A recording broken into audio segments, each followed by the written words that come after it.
ममता बनर्जी को चिंता है और ये चिंता जायज है, खासतौर से बिहार के इलेक्शन के बाद जब 5 सीटें एआईएमआईएम लेकर आ गई, उसके बाद वेस्ट बंगाल में भी कुछ हो सकता है, इस बात का डर है। और ममता बनर्जी जो इस बात पर अभी तक पूरे तौर पर यकीन करती रही हैं कि एक वोट है जो मोनोलिथिक है, एक वोट है जो एक थक्का उनकी तरफ आता है, माइनॉरिटी वोट, क्या इस बार उसके दरकने का खतरा है? क्या भाईजान आएंगे? क्या दीदी को डराएंगे? जरा ये देखते हैं क्यों कहा जा रहा है भाईजान आएंगे, दीदी को डराएंगे। बंगाल का मुस्लिम समीकरण समझ लीजिए। मुस्लिम 2020 तक ये अनुमान बताया जा रहा है कि मुस्लिम आबादी यहां 30% हो गई। इस राज्य में मुस्लिम आबादी के 30% हो जाने की वजह से ही कई बार आप ऐसे काम करते हुए वहां की सरकार को, टीएमसी की सरकार को देखते रहे हैं जो तुष्टीकरण के काम समझ में आते रहे हैं। विधानसभा सीटों पर असर 294 में से 110 से 120 सीटों पर सीधे सीधे ये माइनॉरिटी वोट्स असर डालते हैं, लिहाजा इसकी चिंता दीदी को हो रही है। विधानसभा सीटों पर असर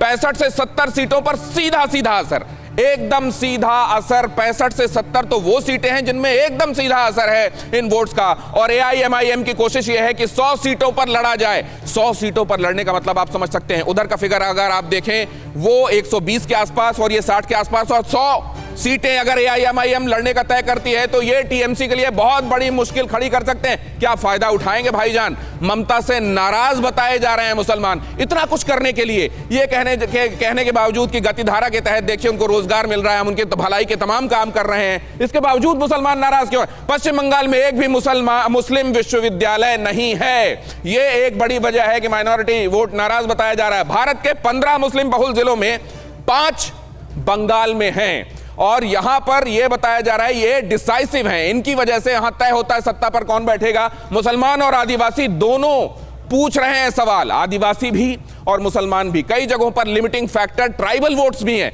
वो भी सवाल पूछ रहे हैं और ये सवाल ममता बनर्जी को परेशान कर रहे हैं। ममता का दावा है कि 90% काम मुसलमानों के लिए किया है इन सालों में जब वो कुर्सी पर रही हैं, 90% काम उनकी भलाई के किए गए हैं।